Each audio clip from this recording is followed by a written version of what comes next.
Hello and welcome to Nintendo Pals Podcast, episode 46. Tonight, we're talking Nicktoons Brawler, we're talking OLED pre-orders, we're talking Valve Steam Deck, we're talking Skyward Sword HD, goodies and stuffs, all that, and more.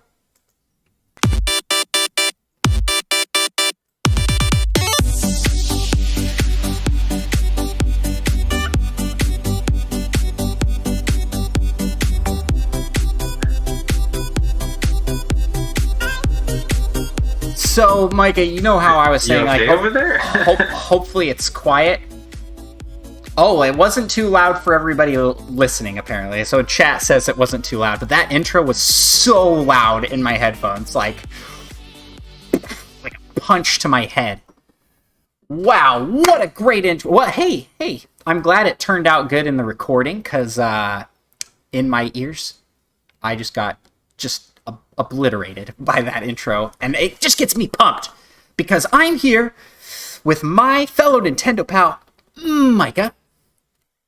Hello, listener. I am the other Nintendo Pals host, Micah. Pumped to be here. And I am concerned. I'm concerned. I am Andros, and we are the Nintendo Pals. We do not have a guest this week because I'm not on top of things and getting guests. And Micah didn't do it either. Guests. Yeah, we're good enough by ourselves. That's right. Confidence. Micah, how the heck are you doing? I'm doing great, Andros. Thanks for asking. Wow, did you type these up before, and you pull them out of the Nope. chat? I got them up on my phone right now. I had to look over a couple times on the first one. Oh my goodness! Wow, scripted Micah is a scary Micah. Let's just not have that just in it. stick with my yep, and pretty good. pretty good. I didn't realize you said that every time until someone pointed it out in that meme. Oh, that was pretty good. That's pretty good. Pretty good, eh? Oh, what a start, Micah! You Right. you are comedic genius in the most laid back form, I'd say. Let's say you missed your calling as a stand-up It's comedian. mostly just social awkwardness, taken to the extreme, and people think I'm just joking. So it's funny. Oh, that's what it is. Yeah, okay. And if you want more of the social awkwardness taken to the extreme, did you know we have a Twitch channel, Micah? Did you know we have a Twitch channel? It is I did know that. Nintendo_Pals, and you, listener, should go over there and give us a follow, because we are speedrunning our way to 100 follows. If we get 100 follows, we speedrun to that. I am going to speedrun Hey You Pikachu on the N64. That's right, official. I'm going to have a timer. I'm going to play it as fast as I can. To completion, or just to get through the tutorial? To completion, which the game isn't very long, right? I don't think I've ever played it to completion. I think... Pikachu never wants to do... Yeah. Maybe I'm thinking the whole game is the tutorial is actually the whole game. I think you are thinking that, because the speedrun world record is an hour. So that's pretty quick. Yeah, so I think the average playtime is only 4 hours. And that's, with regular microphone problems of Pikachu. If the microphone worked, probably... not accounting for rage quitting players. Yeah, I was going to say, you probably... Time of 7 minutes. Probably only a half-hour game if the microphone works properly. I mean, do these speedrunners have really fancy setups for their microphone to they're using make it work better, or just... No, they're using the original. They just know all the words before. They're not reading any of the dialogue. It's pretty crazy. Yes, I looked this up because I wasn't sure if it was a thing and wanted to participate. So hop on over and jump onto our Twitch and give us a follow. Nintendo_Pals. And we'll see you live next time, hopefully. And to all of those who watch the show live on Twitch and also tune into our streams, big shout outs and thanks. We appreciate you guys. Really awesome. It's really great. Really, really, really, really cool. We're also trying to hit 64 subscribers. That's the random number we picked because, Nintendo 64. Yeah, well, I don't know where you're getting this random from. 64 subscribers, and by what time frame, Micah? Is it end of the year? 2027 or something? No, at the end of the year, and I have agreed to shave my head. I think this should actually run for the next 64 years. That's not the deal. Symmetry. That's not the deal. We're gonna probably just call it. I don't know. We'll make the deadline Halloween. How's that? Halloween is the deadline. That's 64. Way too soon. Okay, end of the year is the deadline. 64 subs by the end of the year. End of some year. Okay. And I have decided, Micah, what you will be doing.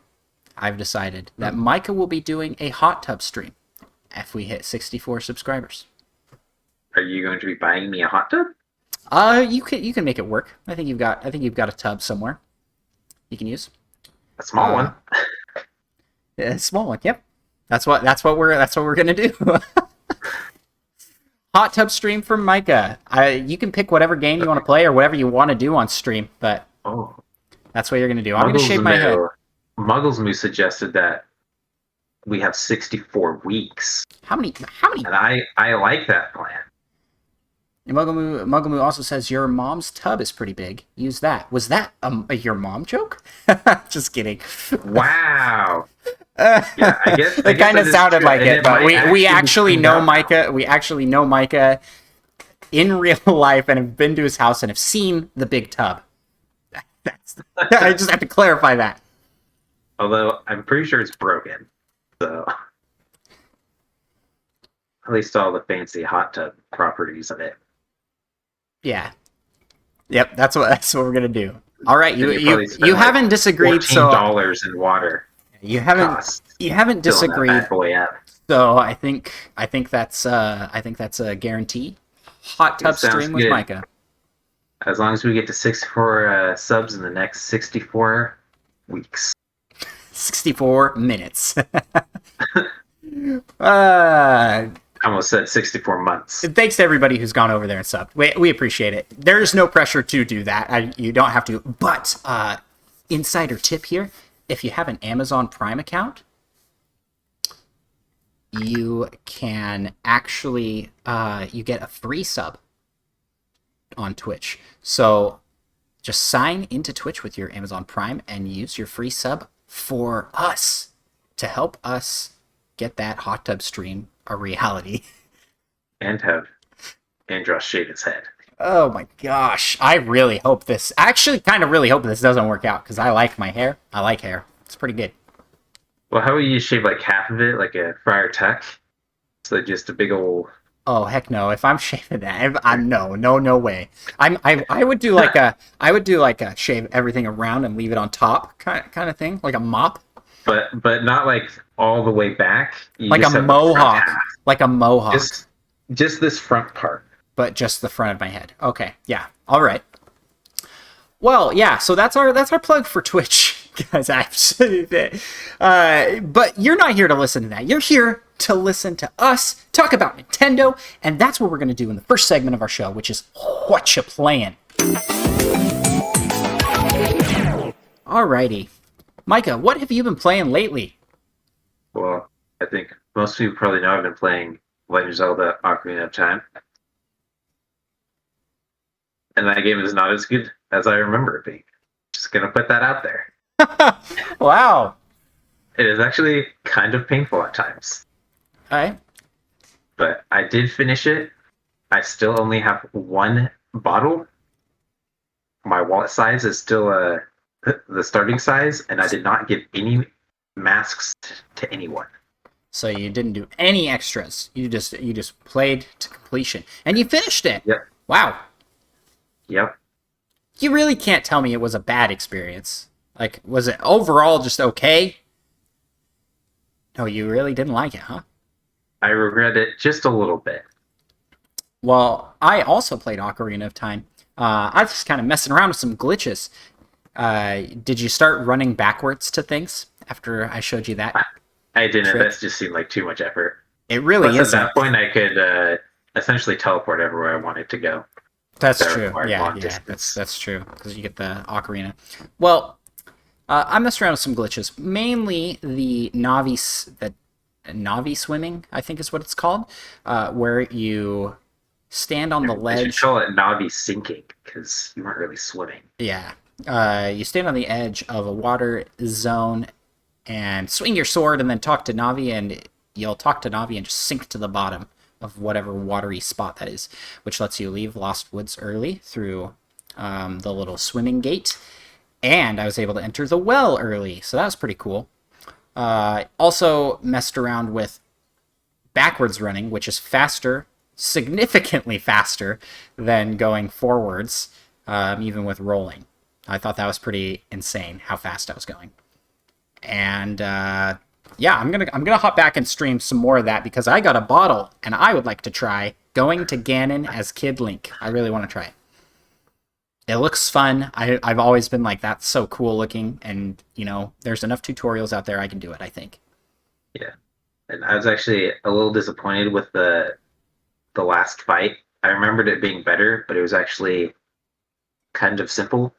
Oh, okay. For the first part, I mean, spoilers, I guess, but for the first part, he just throws the energy at you, and you just have to keep hitting it back and forth, It's a game of and it goes on tennis. for so long. Yeah. It seems like he hits it back like 10 times, and you're like, please just let this end. But then you get to when it goes full Ganon, and you just shoot him with an arrow of light, and then slam his tail with a hammer, and you just do that like 10 times, and you essentially win. It's like, wow, I remember this being a lot more difficult as a child. Yes. Yeah, it's I'm playing it again. I was really enjoying myself. I liked it. I had fun playing it again. So I'm bummed that you didn't. But you're gonna be hopping back to some Wind Waker next, right? Or have you already started? Oh yeah, I just started actually. Oh. Well, just I played for like an hour and a half, I think, Mm. and so far it is definitely better than Ocarina of Time. So I'm glad you think so, Micah. I now have essentially proof. You validated it for yourself. Yep, And which you have not done with your opinion. The I know. Ocarina of I Time know. is I need. better. Well, I am going to not get to that anytime soon because of what I have been playing. Have you been playing anything else though? Yes, I don't remember what they were though. Okay. Played some more Gloomhaven. Nice. It's fun. Digital Gloomhaven's really good. That might be it actually. Gosh, you got to start gaming some more. Although you played a lot of Ocarina of Time, considering you beat that. So Yeah, I mostly just wanted to be done with it. No offense to everyone who thinks that game is incredible. yeah, I think you're smacking on it extra. I feel like you're putting a little extra hate sauce on it. Maybe just slightly extra, but there's sometimes in dungeons. I remember people have mentioned that the dungeons are really good, but you come to a locked door in a dungeon, so you find a key for it, you open the door, you go through like two more rooms with puzzles, and you come to another locked door. And now you may be thinking, well, the key is probably within the last two rooms I just worked my way through. But no, it's like all the way back at the start of the dungeon, and you Sounds just like somehow, yeah, and then you just have to like sounds go like all you the way didn't back explore enough. and get a key, and then you have to go all the way back to like 17 rooms you've already done. Yeah, It just seemed a little unnecessary. yeah. I'm wondering how things are going to play out for me as I today started the Legend of Zelda Skyward Sword HD. I'm wondering how revisiting these old dungeons is going to be because it's very different. It's been a long time since I played a classic Zelda game. We haven't had one since Skyward Sword. I guess I didn't pick up Link Between Worlds. I should have. So probably Link Between Worlds is the last one with like classic dungeons in it. So Breath of the Wild had puzzles, but the divine beasts were like not nearly as intricate as like even Ocarina of Time's temples. I will say I probably enjoyed them more than Ocarina of Time. Since I will take that back a little bit. The last three temples in Ocarina of Time, I did enjoy yeah. mostly.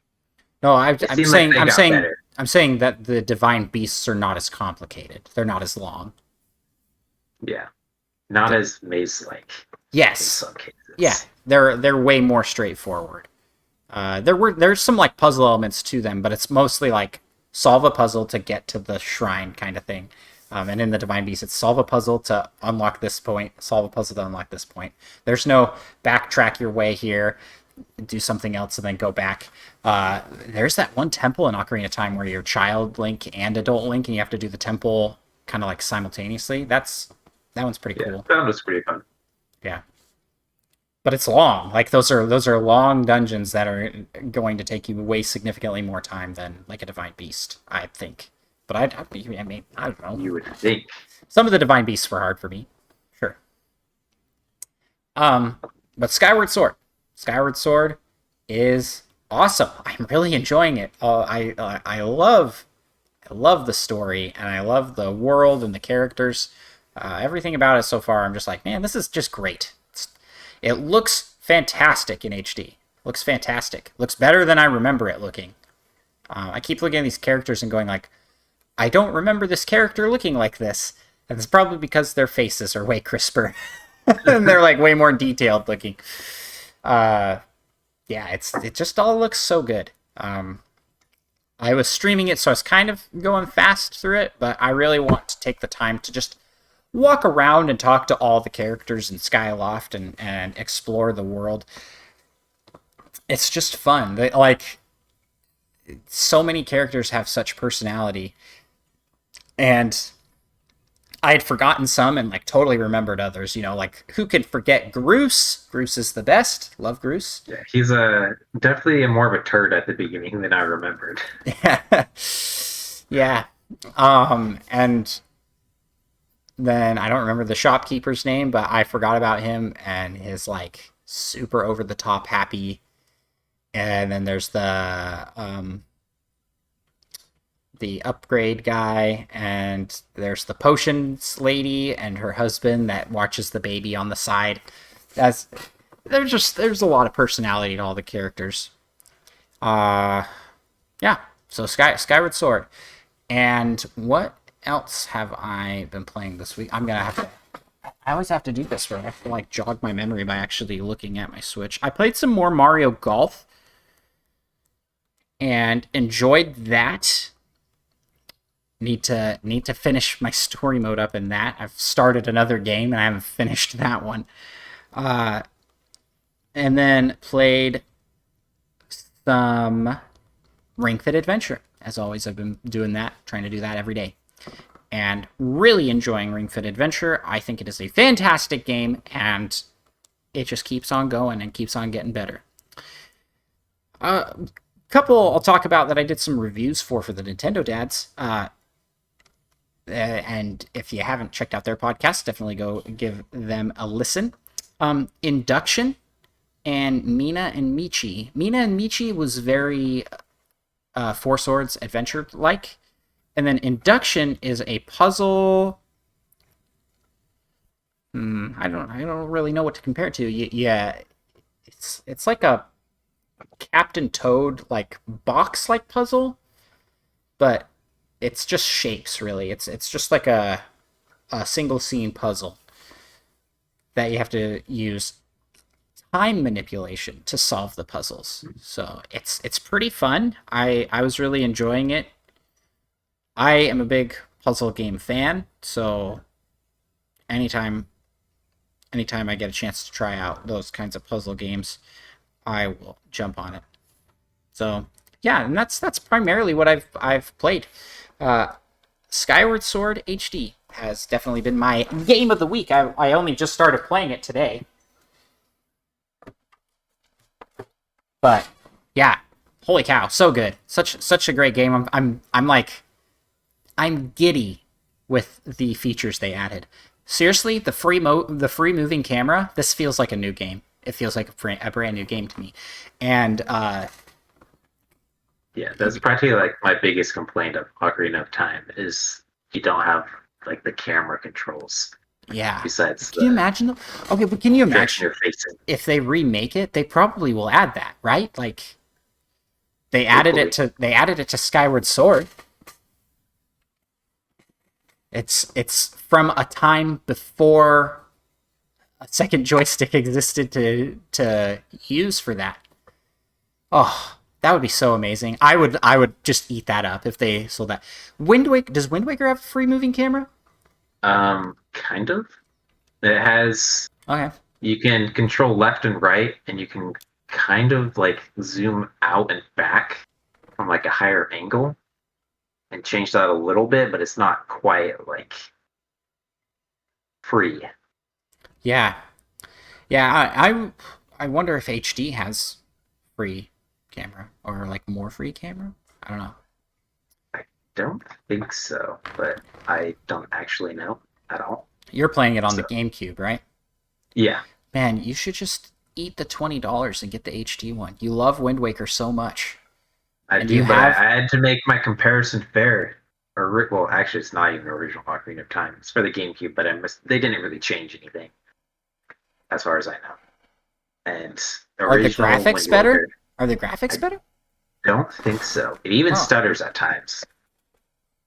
That's So, okay, at so certain times. So I don't think, honestly, Micah, I think that we know where your comparison is going to go, so you don't have to make it fair.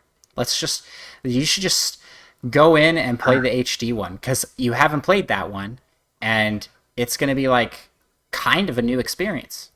Because they did change things, they did add some quality of life improvements, and it's in HD, which I think it looks incredible. Like Wind Waker HD actually looks really good on the Wii U.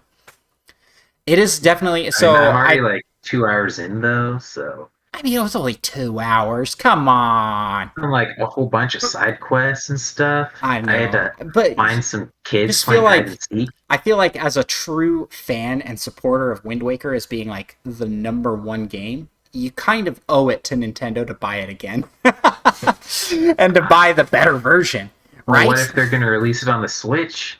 I know. So you'd been saying, Because it's gonna happen, just not till next year probably. Stinks because I want it to happen. Who knows though? You know, Skyward Sword came out today. Maybe this next direct that they do, we'll get some I'm more thinking Zelda. you should bite the bullet and get Wind Waker HD. Yes, I will. I am going to bite the bullet, but I am playing Skyward Sword HD. I don't want to start another Zelda game at the moment. So once I finish this one, depending on what my gaming schedule looks like, I'll pull it in. Depending on if Spelunky's out yet. You know it. You know it. I'm looking forward to Spelunky 2.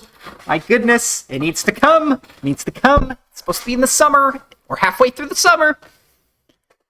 All right. Well, that's that. That's what we've been playing. So let's move over to the next segment of our show, and that is the Nintendo news. And today's Nintendo news is pretty heavy. We got a lot of stuff to talk about, Mike. So let's talk first. Nicktoons All-Star Brawl has been announced, coming to lots of platforms, Switch included. And it is classic Nicktoons characters. Nicktoons character? What am I saying here? It's classic Nicktoons all coming together in a Smash Bros. Style fighter. It looks so much like Smash Bros. That I think that's the only comparison you can really make. Like, oh, it's Smash Bros. So Except I don't have any nostalgia for Nicktoons. I mean, SpongeBob, right? Yeah, that's like one though. It's the big one. I would love to beat people up as Squidward though, not gonna lie. It's He better be in there. SpongeBob is like the Mario. It's like if you were playing Smash Bros. And you'd only played Mario. You know, like that's what it's gonna be like for Micah. So you don't have any nostalgia for this. What's your overall thoughts on it? You think it looks good? You excited about it? I'm excited for other people who are excited for it. I have a hard time believing it's going to be better than Smash Bros. Gameplay wise, at least. Yeah. So I mean, 100%. It's not going to be as good as Smash Bros. And I'm more connected to the Smash Bros. Characters, anyways. Yeah. But it's definitely cool for people that watch these cartoons growing up, or even when they were already grown up. Yeah. So that's Nicktoons Brawl. I'm excited for it. I think it looks kind of cool. I don't think it's going to be like super high quality. I'm also not sure how I feel about the art style. It looks very kiddie cartoony, and I kind of wish that they had gone a little bit more serious with the art style, but kept the whimsicalness of the characters, if that makes any sense, because that would have just made it even more funny. Where like the art direction they've gone with it makes it look like a cheap Nickelodeon game instead of like a quality Nickelodeon game. There is no quality. Have they had those before? Instead of looking like a quality third-party Smash Bros. Knockoff, either do that or go full 2D with like a drawn 2D art style would have been also really good. But they went for generic 3D versions of all of their things that they're using. So yeah, that's my hot take on that. We'll talk more about Nicktoons. We'll talk more about Nicktoons in Community Corner. Next in the news, Zelda Loftwing Amiibo shipping issues. So Zelda Loftwing Amiibo shipping issues are causing massive delays. They're nowhere to be found. You can't find them anywhere unless you are Sean Capri of the Nintendo Drive and you just drive over to your local EB game store in Canada and it's there. I don't know what kind of magic you have, Sean, but good for you to find one. He didn't even pre-order it and he got one. But yeah, this was a big thing. I went in to pick up my pre-order of Zelda Skyward Sword from GameStop, and the guy was like, just a heads up, those Loftwing Amiibo are nowhere to be found. You're not going to find them anywhere. We don't have any. Nobody's got any. And I was like, it's all good. I'm not a big Amiibo collector, but it's a big bummer that they're missing. Yeah. With delays, hopefully they, I guess, come at some point so people can get them. Yep.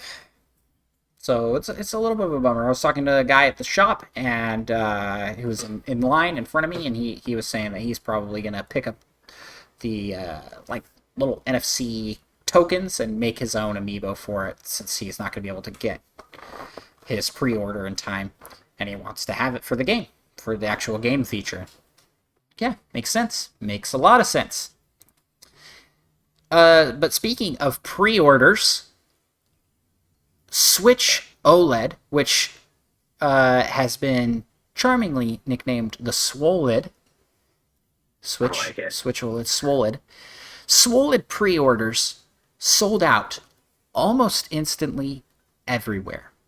Gone, Micah. I don't think you understand how stressful it was for me to pick up one of these pre-orders. I had every site open. I had every single website that was offering to sell it that had their listings up. Okay, wait. First off, Amazon didn't have their listing up, and neither did Target. They didn't have a listing at all when it was supposed to come out. And so I couldn't order through there. So I had Best Buy, I had Walmart, I had GameStop, and I had the official Nintendo page, and also the Amazon Nintendo page. No listings for it, just the page is up. And I was refreshing all of those come 12 p.m. Pacific, 3 p.m. Eastern. I was just like mashing it, trying to get these, and instantly gone. Like, I was like, oh my gosh, I'm not going to get one. And finally got a pre-order button to show up on Best Buy. And then I clicked it and it was like, oh, fail. Like, you don't get one.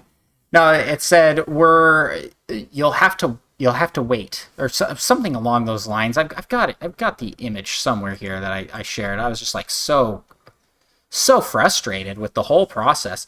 It's like crazy how hard it was to actually get the pre-order in. But what color scheme did you end up getting though? White. I decided that I would not be. I wouldn't pick it up if I didn't get the white color scheme. That's what I wanted. Okay, so the message that came up said, this item is not in your cart yet. Due to the high demand, we're having everyone go through one more step before it can be added. Please try again. What's the step? It didn't even tell me what the step was. Yeah. Maybe the step was to try again. Yeah, so then you hover over the button and it says they were drip feeding it. So they're putting up stock, and the button would switch randomly to when it was good. And like retrospectively, I'm going, okay, this is to prevent bots from buying these in mass quantities. But in the moment, I was so mad at Best Buy. Like, what the heck? They are. I just want to put in the pre-order. I had the button clicked, and it said try again instead of like it didn't get added to your cart. So I actually angrily closed out of Best Buy completely. I was like, I am not dealing with this. I'm just gonna go from one of the other ones. That's where I'm gonna go from. And those ones never, they were gone already. Walmart, unavailable instantly. GameStop, I'm not sure ever went up on their website. It went up through their app. I know a lot of people got it through the app. This is all headache-inducing stuff. We'll talk more about this in the community corner. But the long story short is I went to Wario64's Twitter and clicked on a link there, okay, to open up what I thought was the Walmart listing. And it brought me to Best Buy. And the button appeared. And I was like, I was angry at Best Buy, okay? But I clicked into it and then looked at the full price and was like, this is so expensive with tax and fees and stuff. I'm like, maybe this isn't what I want. Maybe I was like the guy at the store with it in my hands, like going, do I want this or do I not want this? And I was like, well, I got to do it. I got to get it, I got to. So I filled in the information. I had to sign up for an account, all this. And meanwhile, it told me, it's in your cart. Fill out the information as fast as possible because it won't be in there forever. Because it's not guaranteed until your purchase goes through. And I had to sign up for an account. And then go to my email and verify password. Yeah, so did they have like the two-factor authentication? I had to do like all these steps. And I had that like good chunk of time where I was considering just not picking it up from Best Buy because it was just too expensive. And I still somehow got it done in time and got my pre-order in. So I've got my pre-order out there. I'm excited. I'm excited for it. Especially because next day, going into the GameStop to pick up Skyward Sword, big signs up that say pre-orders of the Switch OLED are out. We do not have any more orders available. So, Nintendo's doing well, I'd say. I'd say this minor upgrade that people were complaining about, some people were complaining about, apparently was for nothing because all of these were sold out. All of them. Man, what a frustrating adventure that was. But there you have it. So Switch has this minor revision, but we got a whole new system we can talk about here, Micah. Let's talk about the Valve Steam Deck. Valve has announced its own entry into the handheld console gaming foray, and that is the Steam Deck. Micah, you want to describe the Steam Deck? I don't know. I don't really know how to describe it. It's like a Switch, but made by Valve. Ah.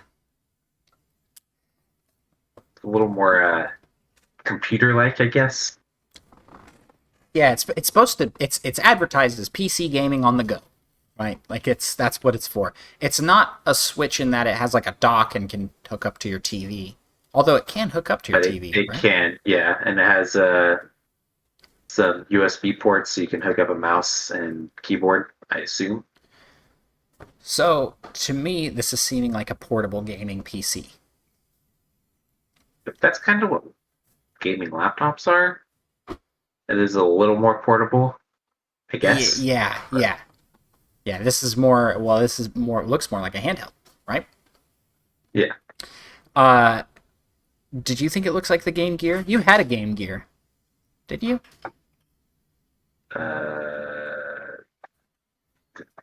Nope. Don't A, think so. a Sega Game Gear? Actually, I thought you did.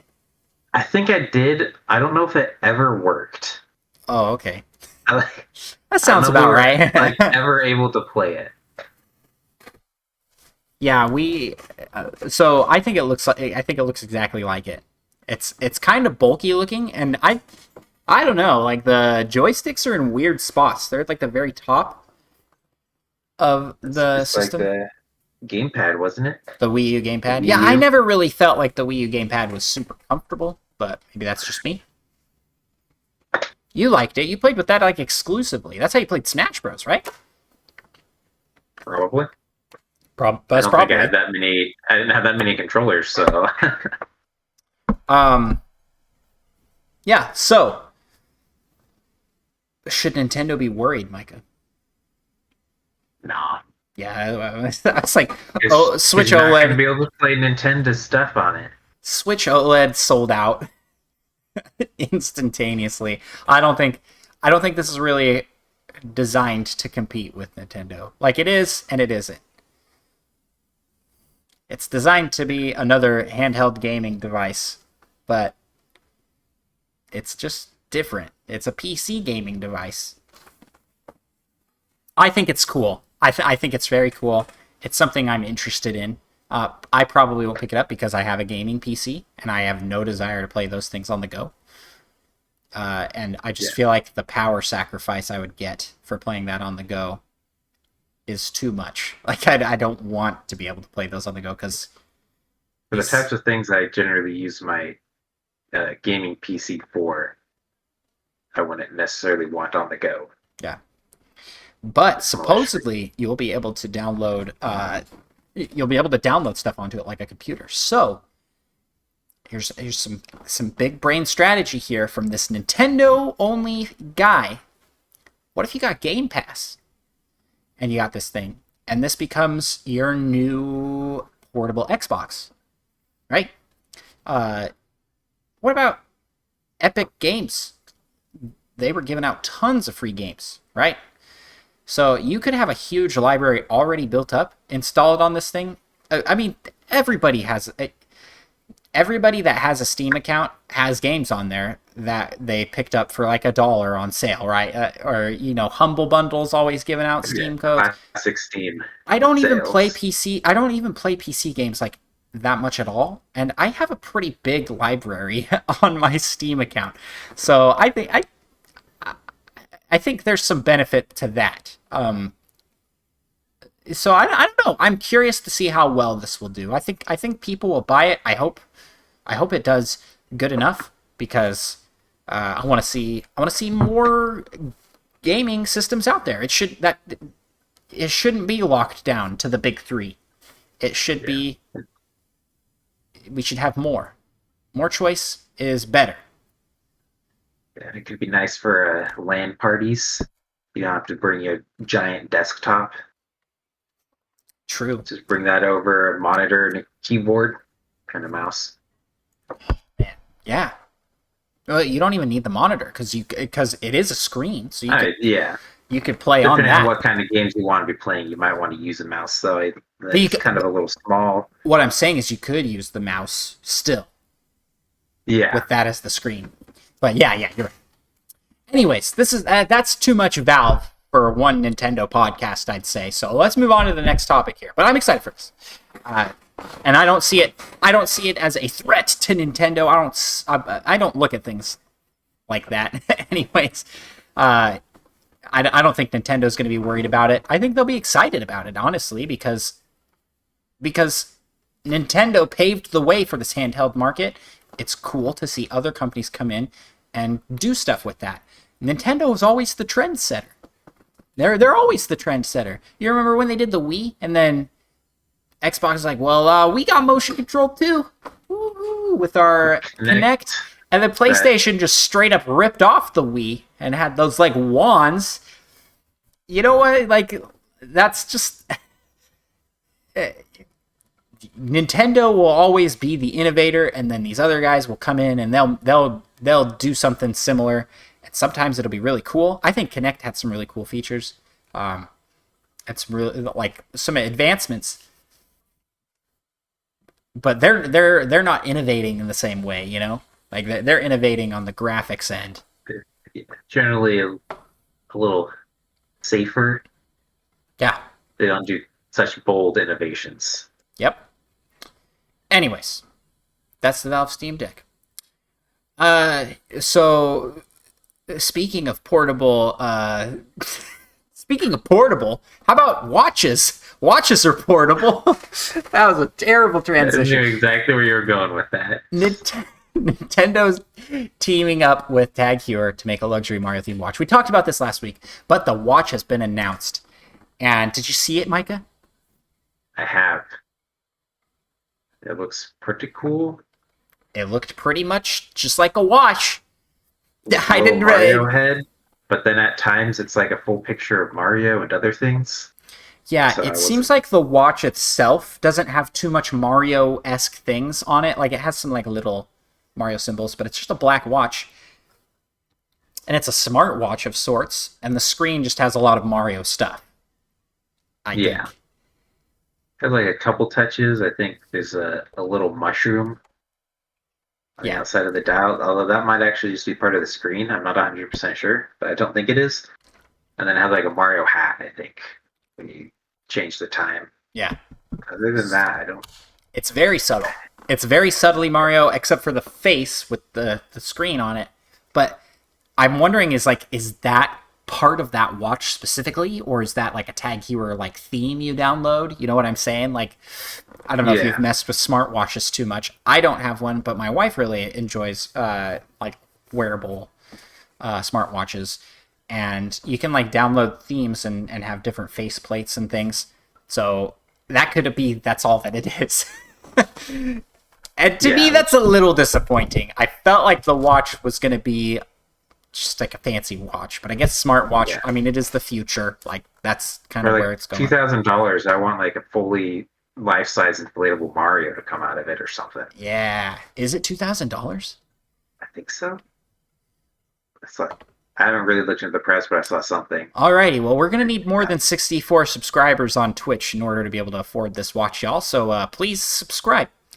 Well, we just got to have a sealed 64 copy rated at 9.8 something, I believe it was.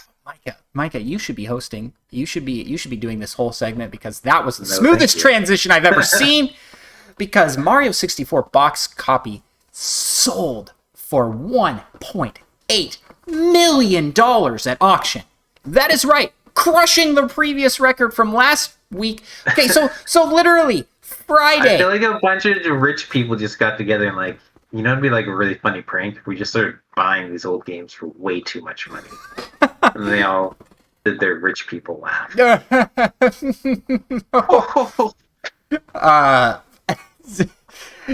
Last Friday, the Zelda auction news hit big. And it was like, wow, this crushed all the records. $860,000. I almost said million. Really?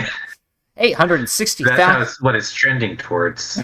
$860,000 for a Zelda game? Holy cow. Wow. And we talked about it in our show, and I was like, wow. Okay. And then our show goes, we record on Friday, then the show goes up on our platforms on Mondays. Saturday, which is, we never get Nintendo news. Nintendo's never going to give us news on just a Saturday, right? But a Nintendo-related thing happened. and this Mario 64 sealed box sold for $1.8 million. It's crazy to think. Maybe you know what it is?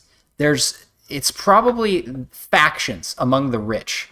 There's the Zelda team and the Mario team.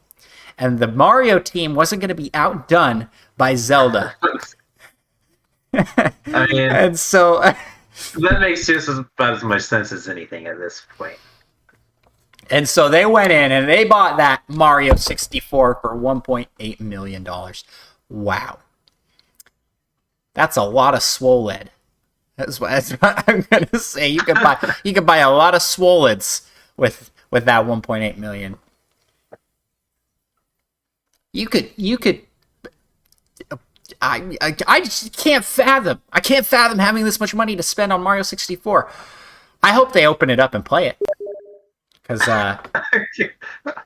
yeah, can you imagine? I mean, they just like destroy its value and make it like, what percentage decrease would that be from 1.8 million to $20?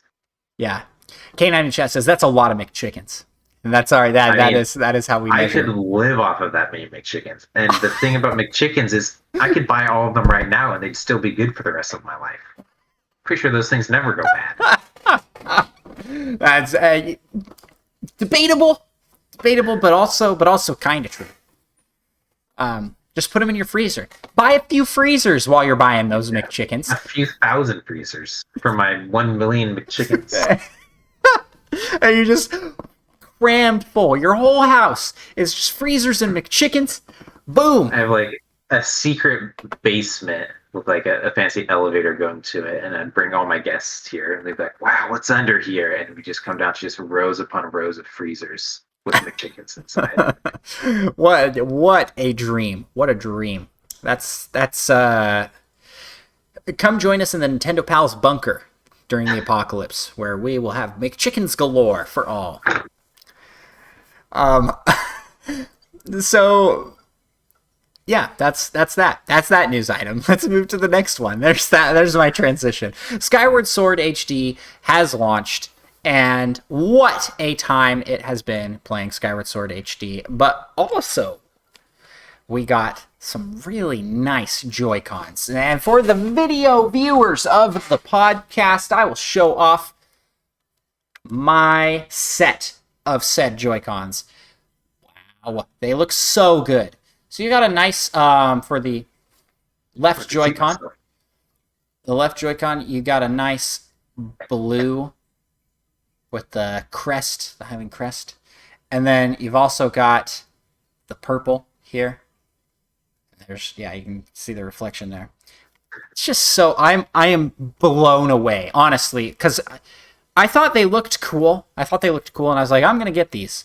And then I looked at them more prior to getting them and was like, maybe they look a little much. Maybe they maybe look a little tacky. Absolutely not. The in-person Joy-Con, these are incredible looking. They're beautiful. They're gorgeous. Prettiest Joy-Con I have beheld. And I have beheld. I've beheld quite a few. Oh, beheld. I thought you said held, and I was like, have you held any non one color Joy-Con? I mean, they haven't made any non-one color Joy-Cons besides this one, and I guess they had the Pikachu Eevee set, but I think those were still like. They need to make more Joy-Con. They have quite a few. What we need to get, Micah, is those Fortnite Joy-Cons.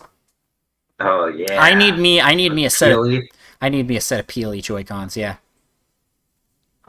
Those probably are the best Joy-Cons. So if I was, in the market of collecting, Joy-Cons would be a fun thing to collect because they're really cool.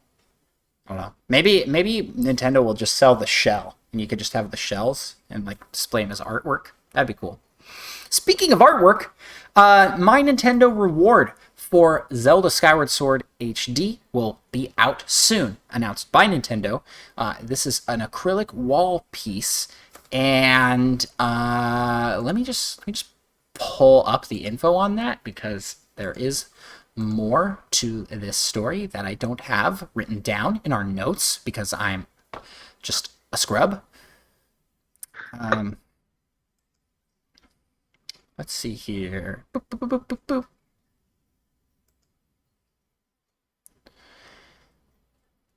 So it will be 5 by 7 with a thickness of 1/8 of an inch. That's smaller than I thought. And it's a little small, but that's because it's an acrylic piece, and those pieces, I think, are like a sheen, and they're kind of like a plasticky poster. So it's not a printed poster board. It's like a sheet, like a sign. And it will cost 1,000 My Nintendo points. So, yeah, it says stay tuned for more info. Also, they put up a sweepstakes where you can get an exclusive T-shirt, a Power A controller, and the not the Hyrule, one of the Hyrule books, the fancy books. You know what I'm talking about? What is it called? Yeah. I can't. Oh, here it is. It's the Legend of Zelda Encyclopedia HC hardcover is what that means, I guess. No, it's part of the title, Encyclopedia HC. And I want that. I want that for sure. I want to win those. And that only costs 10 points to enter that sweepstakes. And there will be 10 winners among the many millions and billions of people entering. Hopefully I get this bundle. Hopefully not billions. Yeah, that would be weird. Considering there's only like 80 million Switch owners. Only 80 million. Okay, after the Switch OLED, though, after the Switch OLED sells, I think we're like easily cruising up past 100 million. Yeah, I wonder how many they made or are currently planning on making. I don't know. I do not know. First wave. So there you have it, folks. That is the Nintendo news for this week. And yeah, we're loaded up on stuff to talk about for. Yeah, I'm pretty excited for a lot of the things coming up and coming out. Micah, do you got any thoughts on any of the news items you want to share? Are you planning on picking up this Myra Nintendo Rewards thing? I might actually. I think I have like 800 points, and they probably expire pretty soon. Oh, it does look pretty cool. So when do the points expire? Like a year after you get them or something? Oh no! I guess I'm getting this for sure. I was planning on getting it. There's a way you can go somewhere to like check when your points will be expiring, or like tell you how many of your points will expire at the end of the month. It might be a little longer than a year. I can't remember. Okay, well, we'll post that information in the Discord, so hop over to our Discord, because, yeah, I'd be interested to see that. I didn't know they expired. I have 3,000 points saved up, and I haven't spent them on anything. I didn't know that they expired, so that's good to know. We'll have 30 points expiring at the end of this month. So you better hope this comes out right now. Or you can enter the contest. That costs 30. You can do up to 550 that expire at the end of the year in that month. I don't know why. I don't know what I did that month to earn so many points last year. Might have been the pin set stuff. Did you do the pin set stuff? Did you get a pin set? I don't think you did. I did not get a pin set. Nope. I did not get either of the games required for a pin set. Oh, because you was there a game required for the first one? I don't even remember. Yes. Was there one required for the second one then? Because you had to have Bowser's Fury for one. Was there, or I guess Super Mario 3D World and Bowser's Fury. Oh, it was Mario 3D All-Stars for the other one. Oh, that's right. Yeah. Yeah. Which you missed out on, man. I have enjoyed that as well. So yeah, that's it for news. So let's move over to the next segment of our show. We do not have anything for the rumor mill, but I played the bumper just for funs. So let's move over to the next segment of our show, which is the Community Corner. And in today's Community Corner, we have a question from community member ElPeeDee. ElPeeDee asks, if you guys talk about Nintendo All-Star Brawl this week, who do you want as a DLC character? That's right, Smash predictions for Nickelodeon Brawler.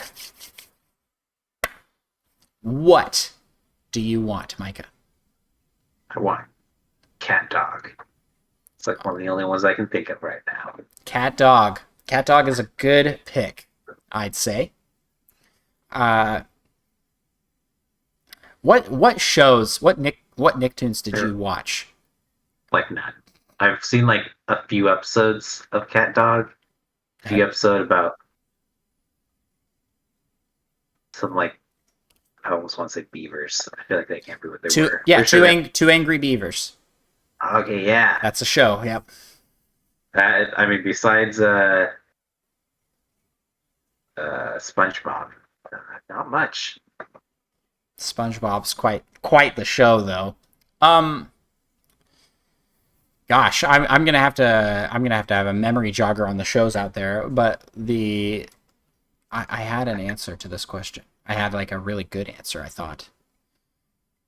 And now I can't remember. They haven't shown it, but I think there should be some Avatar rep. So yeah, I guess Avatars. Yeah, you watched. I don't think of that one as. Didn't you watch all? Didn't you watch all of those? I did. Pretty great.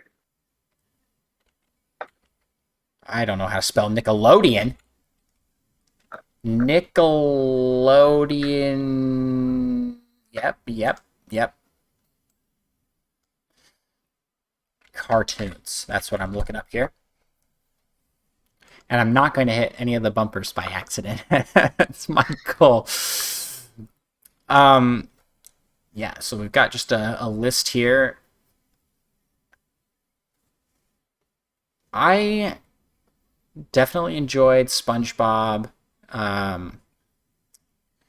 I watched... No, these are all... Oh, Chalk Zone was a Nickelodeon show? Do you remember Chalk Zone? I've never even heard of that. I have no idea what that is. That one was like the main character had a magic piece of chalk that he jumped into the chalkboard with, and he had like a chalkboard friend. It's like a sidekick character. Did you watch Invader Zim? Did you watch Invader Zim? I did not. Oh, that seems like a show 100% up your alley. Like you need to go back and watch it because. So for those that don't know, Micah is a fan of cartoons. You just watched a lot more Cartoon Network cartoons, right? Yeah, I think so.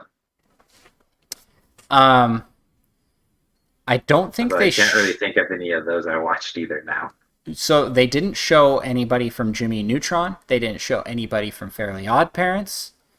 I feel like there's got to be a couple from those. Yeah, right. Like they got to at least have that I actually remember. They got to actually have Jimmy and Timmy, right? Like that's kind of a given. Tack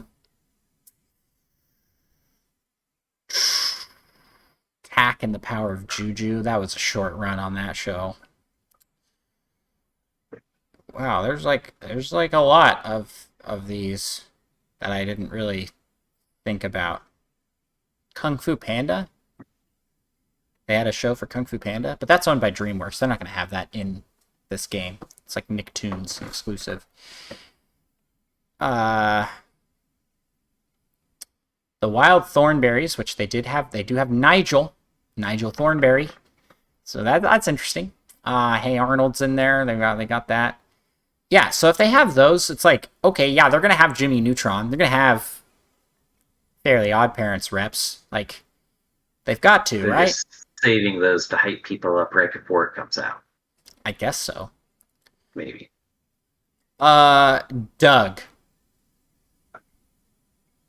Have you watched that show, Doug? Semi-bald Doug? Yes, semi-bald Doug. The green sweater vest sort of thing? Yes, you know Doug. Let's put Doug in. Sure, why not?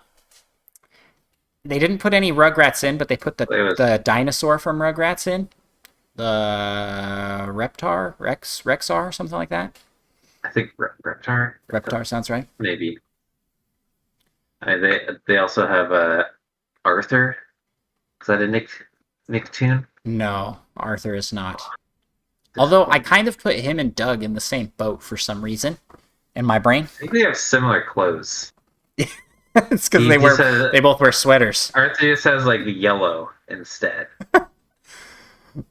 Yeah. So my pick for a character is I would like.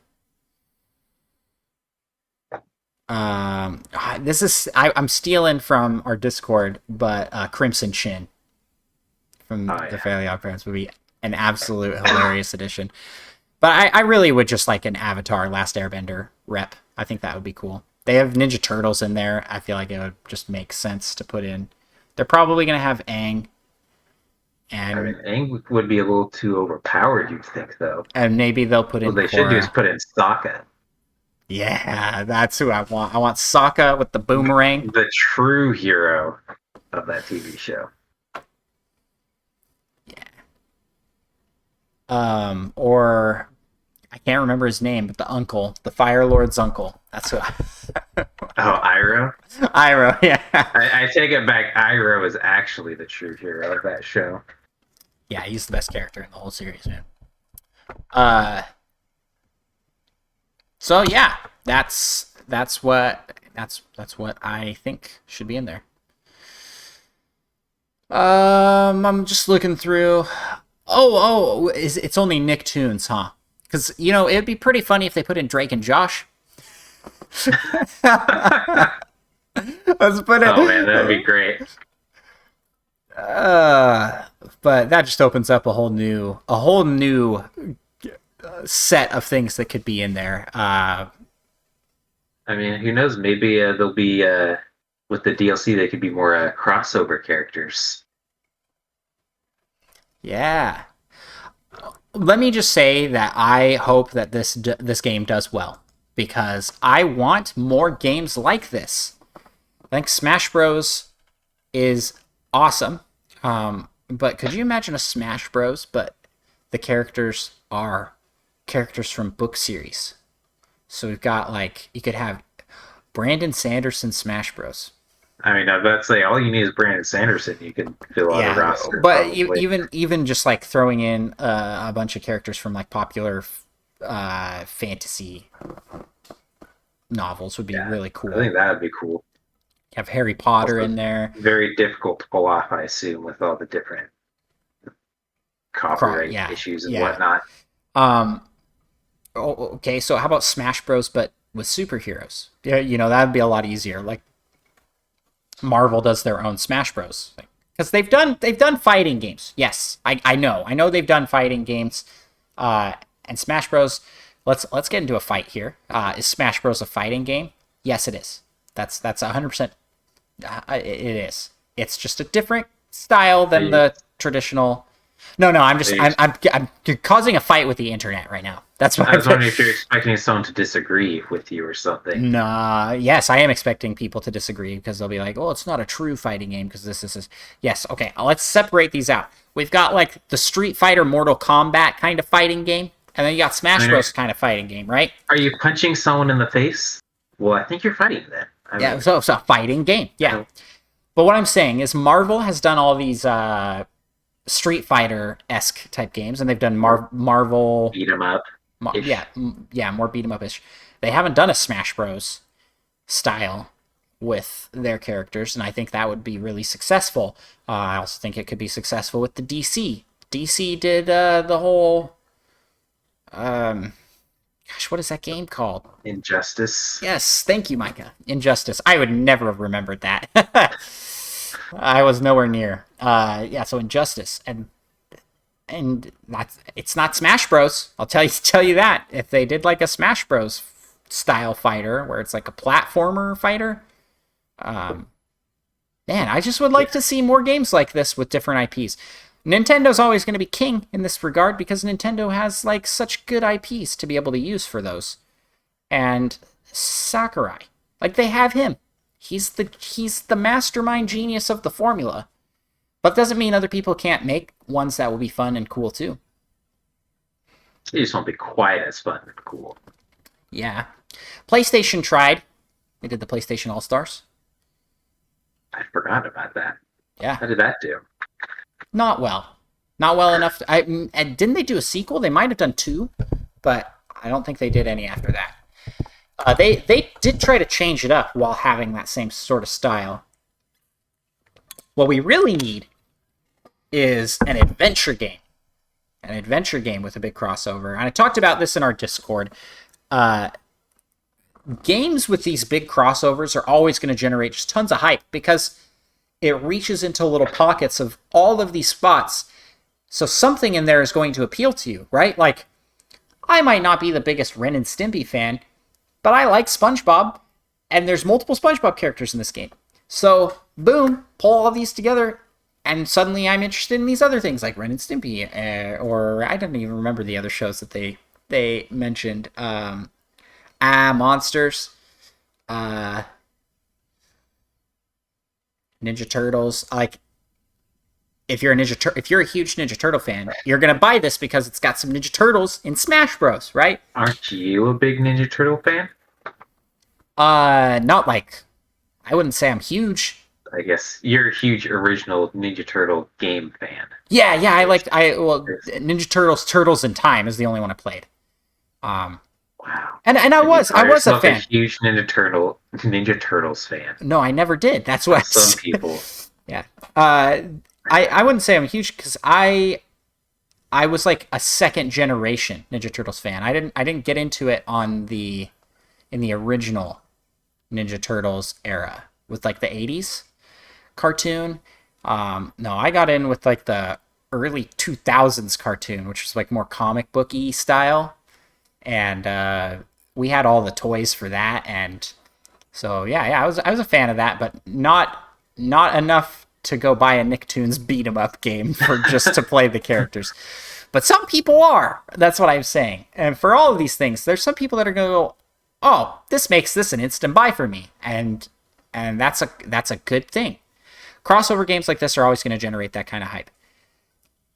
And not enough games do this thing to the right levels. Yeah, and not enough genres of games are doing it. So I'm thinking like we've got Fortnite. Fortnite's like crossover king in second place next to Smash Bros. Right? Like they have everything. If you are a fan of something, there is some sort of skin for that in Fortnite that you can buy. Like that's just the way it. Unless you're a fan of Nintendo, then no. But yeah, that's a topic for another. That's a topic for several other episodes we've already done. But what I'm saying is, we got Fortnite. The big ones I can think of for crossover games: Smash Bros, Fortnite, and Kingdom Hearts. I want Kingdom Hearts, but with Nintendo stuff, or some other thing that I am more deeply invested in than like Disney. I'm a fan of Disney, I'd say, like ish enough I really enjoyed Kingdom Hearts. I really like Kingdom Hearts because it's an adventure game, a single player adventure experience where you're hopping from world to world. Nobody else has done that to that extent, where it's a crossover, bringing all of these different things within a universe together. Nintendo, please make a Kingdom Hearts with your Nintendo characters. That's what the next Smash Bros needs to be. It needs to be like an adventure game.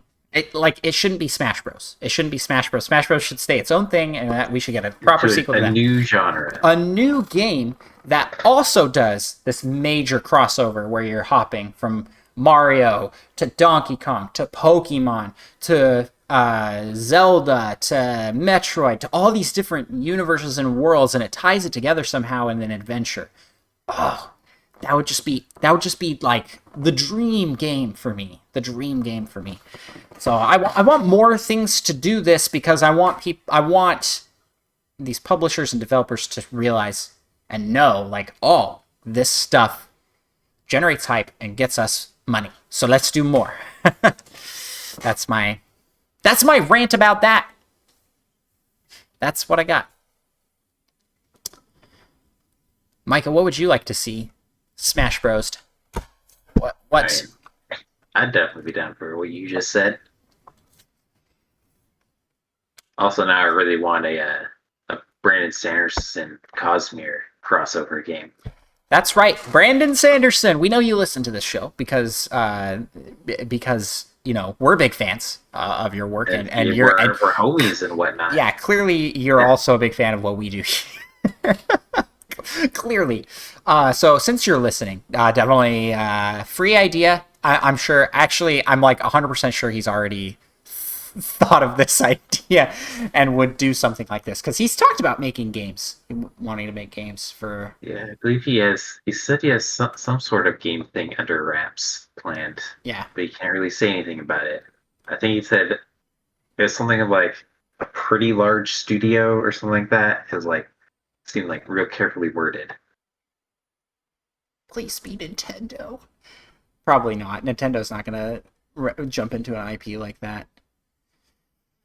Who would... Okay, this is not related to Nintendo at all, but who would you like to develop a Brandon Sanderson video game? Like a Cosmere... I guess, you know, you've got a lot of books that that you can pick from, but what studio would you like to make a game from those books? I don't even know. To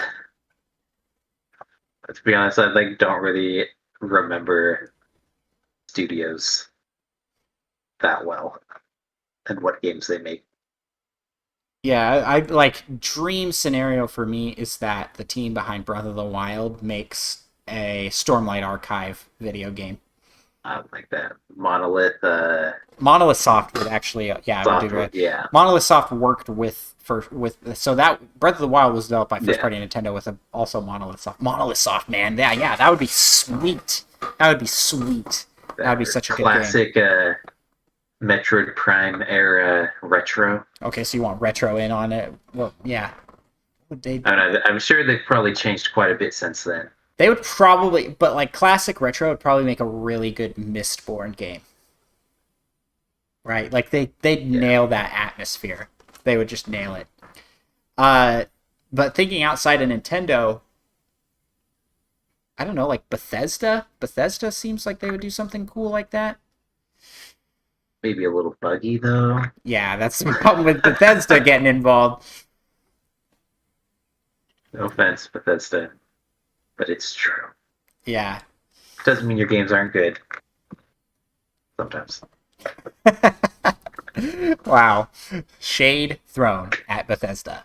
I keep trying to, unshade. But then you just keep shading. Just previously said, and then, I just accidentally throw more shade. Yeah, I'm trying to think of, the biggest game devs out there.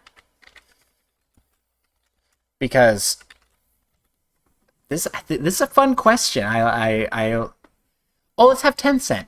Just kidding. Epic Games. So we already know that Brandon Sanderson is friends with Donald Mustard. Is that the Fortnite dude? The Fortnite director. They're friends. Man, how cool would it be if they teamed up to make something bigger, like a side game? I thought that they did a good job with the character design for Kelsier in Fortnite. So yeah. Yeah. Okay, well, this is totally off topic from where I wanted to go with the show. So sorry, everybody who has no idea what we're talking about with these Brandon Sanderson books, but well, start reading them, then you will know. Yeah, man, they're so good. They're so good. I know we're a games podcast, but should be games. For just a second, let's talk about. We're moving from Nintendo Pals to Book Pals, and I recommend Brandon Sanderson books, any of them. You pretty much pick up and read any of them. They're really good. So let's move to the last piece of our show here, and here's a question for you, Micah. Recounting my struggles with pre-orders of the OLED. Also, my adventure in getting pin sets both times. And pre-ordering games and merch for Nintendo and gaming in general has been a mess.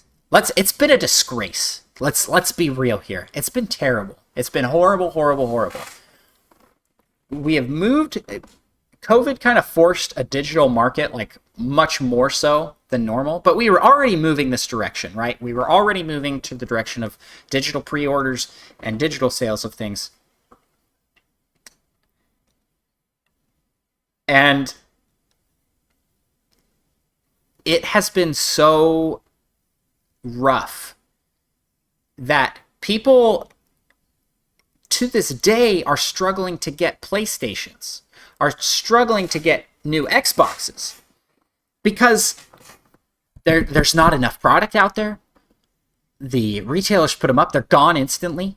Scalping runs rampant. Like, surely you can agree with me that it's a major problem. It has not been a good time in the world of video games for pre-orders. I mean, it is if you just don't pre-order things. That's true. But Micah, you didn't pre-order a PlayStation. If you tried to go get one right now, you couldn't. That's what I'm saying. It's been a year. I just need to know one person who has a PlayStation, and I definitely could technically go get a PlayStation. True. Theft. Yes. If we're talking legally, it might be a little more difficult. So my question for us to answer is, how do we fix this? How do we fix this problem that is plaguing the gaming industry? How do us two random guys on an unknown podcast fix gaming industry's biggest problem right now? I'm really building this up, but like, I seriously am frustrated with how this is going. Like, I cannot tell you how angry I have been trying to get pin sets and trying to get just a thing that I want. It's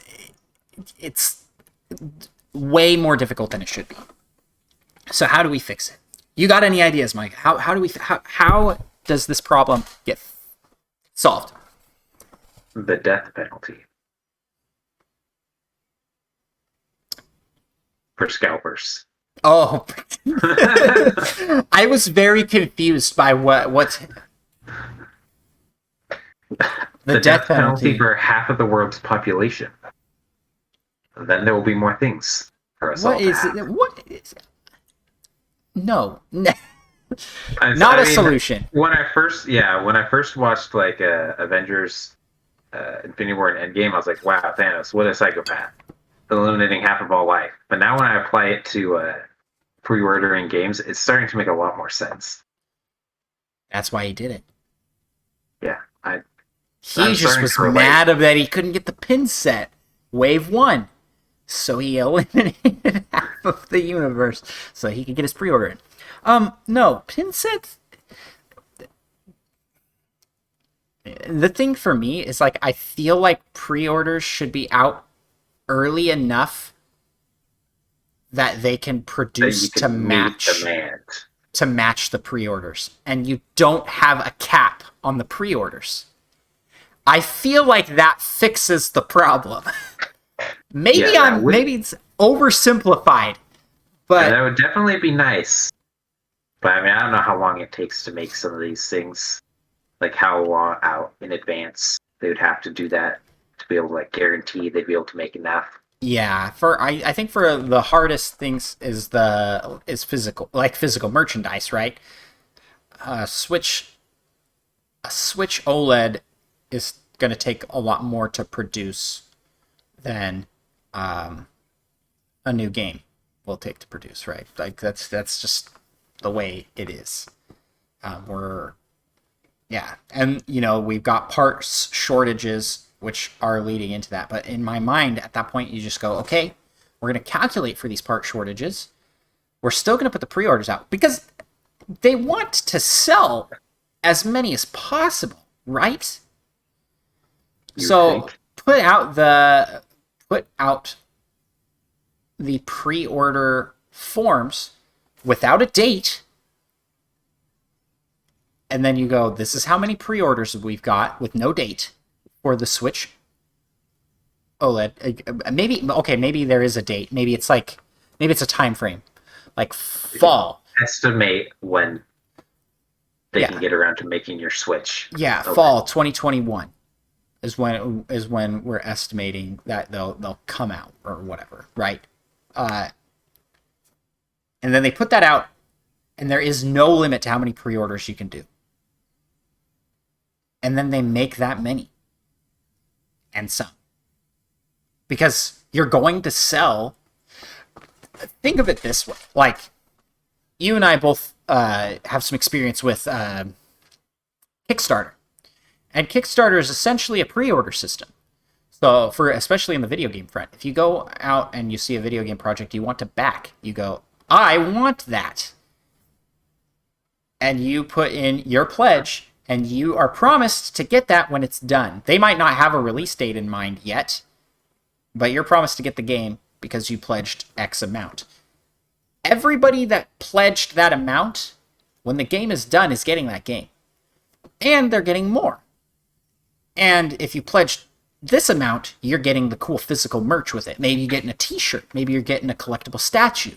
Maybe you're getting some signed posters. But those pre-orders line up and they project based off that number how many they're going to sell in total and produce that much. And maybe keep producing even after. Limited quantities of things just shouldn't be a problem if you have the money already. like, okay, we're going to make a bunch of these. I don't know. Maybe I understand the caution with the Switch originally. Because we're coming out of the Wii U, where they made way too many and didn't sell as many as they were thinking they would, right? Like, it's flopped. And so they come in and they go, okay, well, we're going to I remember when the Switch first came out, it was hard to find. That's understandable. They're being cautious. We are out of that phase. Long out of that phase. Switch is selling like gangbusters. Like crazy. We're getting so many Switches sold. So just put it out there for pre-order and make that many. Like, that seems to be like the solution. I don't understand what else we can do. You look like you have an idea. That's a thing to share. Yeah, well, I guess I feel like since you're actually like pre-ordering through different sites, like from different companies, not actually from the people themselves making the systems, like that probably makes it a little more confusing to plan out. True. So it's the communication between retailers. So that's another piece of the puzzle. Retailers have sucked. Online shopping sucks. No one does it well. Even the kings of online shopping, Amazon. Amazon was like not even anywhere to be seen yesterday. Was it yesterday? 3 p.m. Eastern, 12 p.m. Pacific. The SWOLED pre-orders went up. This week's been crazy. Because I didn't try to pre-order one, so they weren't anywhere to be seen. These are the leads in online shopping. This company makes so much money. And yet... probably too much money. They're like, we don't need more money. And yet, I cannot find the official Nintendo Switch by just searching Nintendo Switch at the top. You're going to get all these bundle packages. You're going to get it being sold by third parties. You're not going to get the official from Nintendo Switch. And it's just annoying. It's annoying how hard it is to online shop. Why has no one fixed these problems?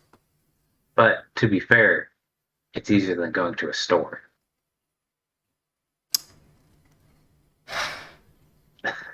I have to disagree. Because I have had such a better experience going into my physical GameStop to buy things. You know, there's been so much smack talk on GameStop over the past several years. That's been like, Is this store even necessary anymore? It's being eclipsed by online sales. This, that. And after this last year where we were forced to do only online shopping, and coming back where I can now go pick up a pre-order from GameStop, my experience there is like 1,000% better than online shopping. Going and picking up a pre-order when you have had to pre-order it online already? No. I go into the store and pre-order it. Ah. Yes. Yep. I went in and pre-ordered Skyward Sword. Well, I didn't. My wife went in and pre-ordered it. I went and picked up the pre-order though. Wow. So, how do you know if it's even better than if you didn't do it yourself? I've done it myself for other This products. is another Wind Waker fiasco. Oh my goodness! Get out of here! All over again. Get out of here! No, it's just easier. I know it's a little bit of a hassle to get into my car and drive over there, but you know what? It sounds like a lot of a hassle. Yeah, you know what? You know what's a hassle is refreshing my pages for an hour and a half and maybe not getting the item that I wanted. That's a hassle. Yeah, but can't that also potentially be true of driving someplace and then potentially not getting the item you wanted? That's true, yeah.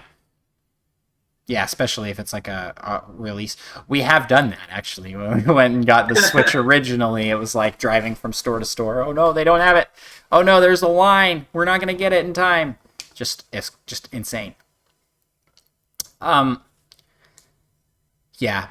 I think my number one like idea to fix the problem is let's overproduce items. Because especially once an initial launch happens, and you can do surveys. I mean, you don't even have to do pre-orders. You can just do surveys of, are you going to buy this thing when pre-orders go up? And you can get a pretty good idea of how many people are going to go just from that, and then project upwards. You know, you can start to build this data and measure the data and produce to those numbers. Yeah. I mean, this problem is not just in the games industry. I mean, we're talking about this in the like it's happening a lot in the trading card business as well. Like we're out of print on, like, Pokemon cards were gone. Magic the Gathering cards gone. Like packs and packs of cards all gone, being scalped. I will take this time to raise a public service announcement. Do not buy any gaming merchandise or gear above manufacturer's suggested retail price. Don't do it, because you're supporting a black market industry of scalpers that are going out, buying it, and selling it for profit. That is not the same as a retailer. A retailer has to sell at the manufacturer's suggested retail price. They have to follow rules and regulations. Scalpers do not. Can't they technically also sell for less? Yep. Scalpers? No, manufacturers. I guess not manufacturers, technically, but like stores. Yes. And whatnot. Doesn't essentially Walmart do that? Walmart does. Their releases for. And Amazon did for a while too.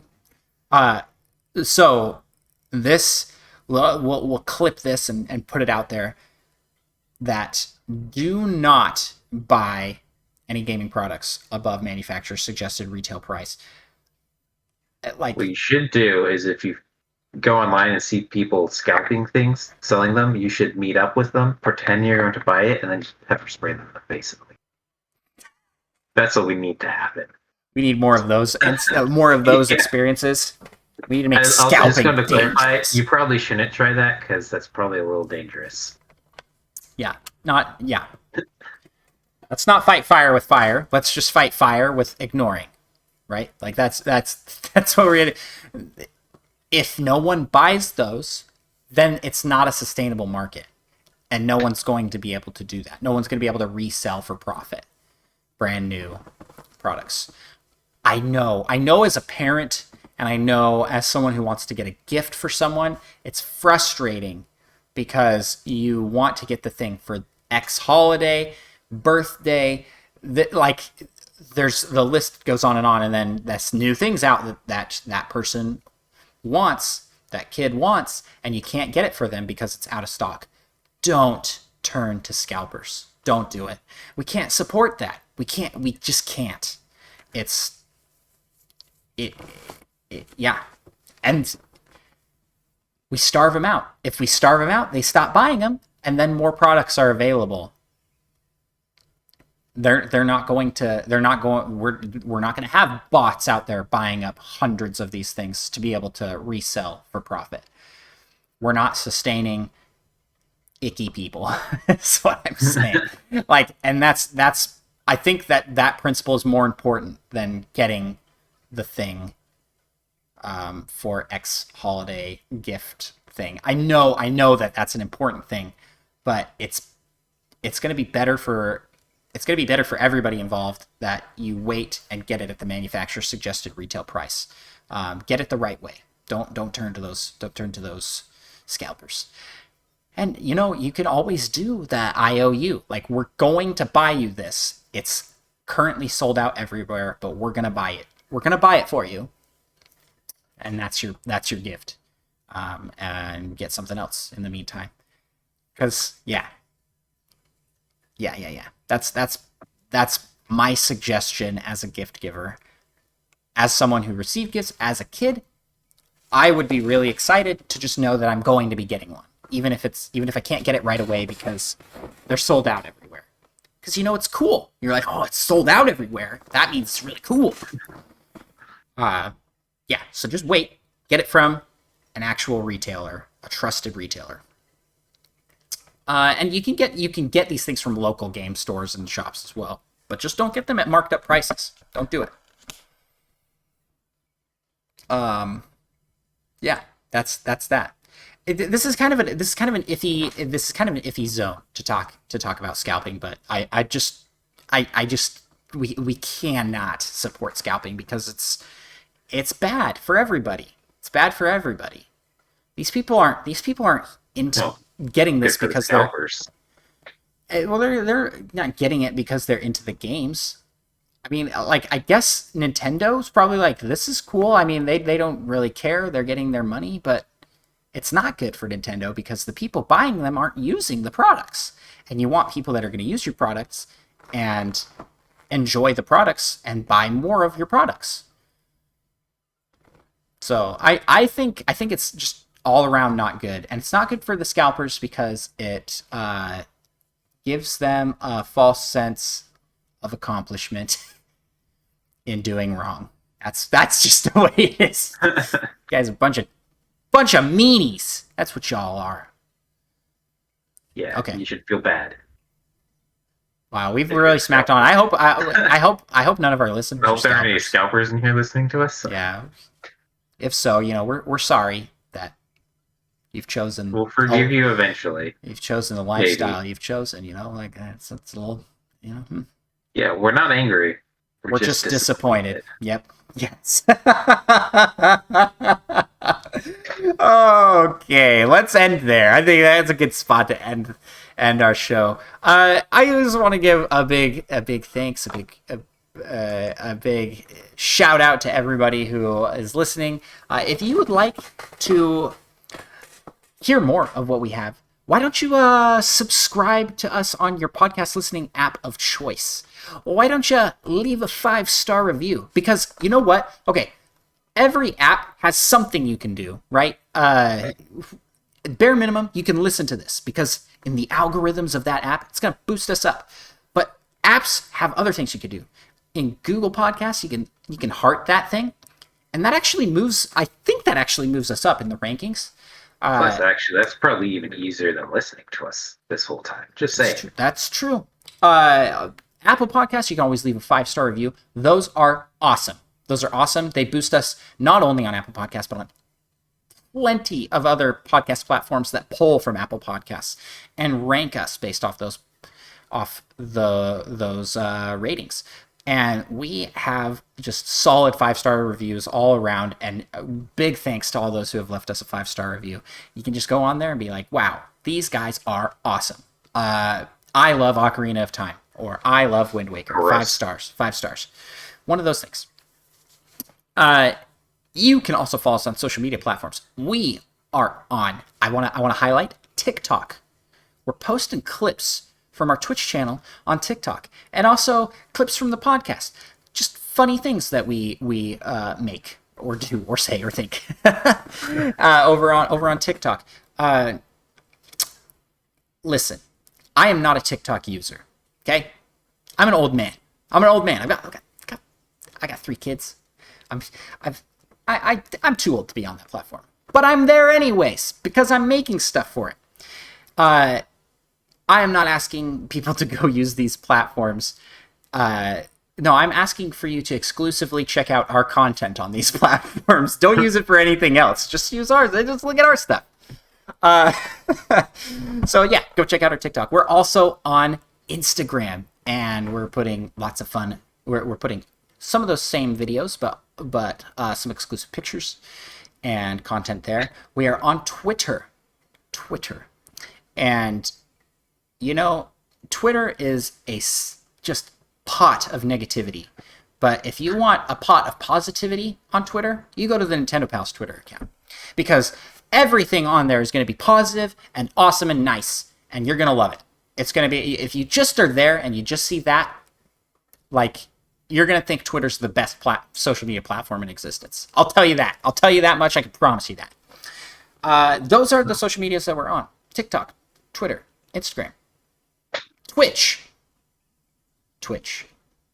And reminder, we are speed running our way to 100 follows and shooting for 64 subscribers for a shaved head. Because I really want to see Andrew bald.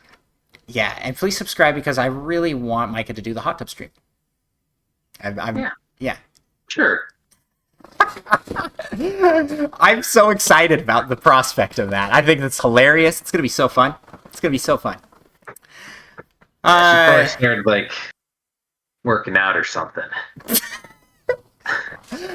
I fully expect you to show up in a wetsuit. A full body wetsuit with, like, a snorkel.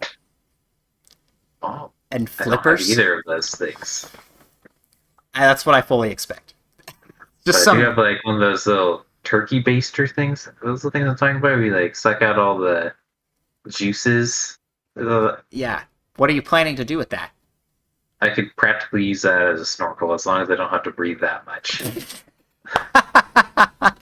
Homemade snorkel. Yeah. So that's us. If you like the intro music for our show, check out VGR. Special thanks to him for letting us use that remix of the Wii Shop music. Awesome stuff over there. So check out more of VGR stuff. Links to all of that in the description.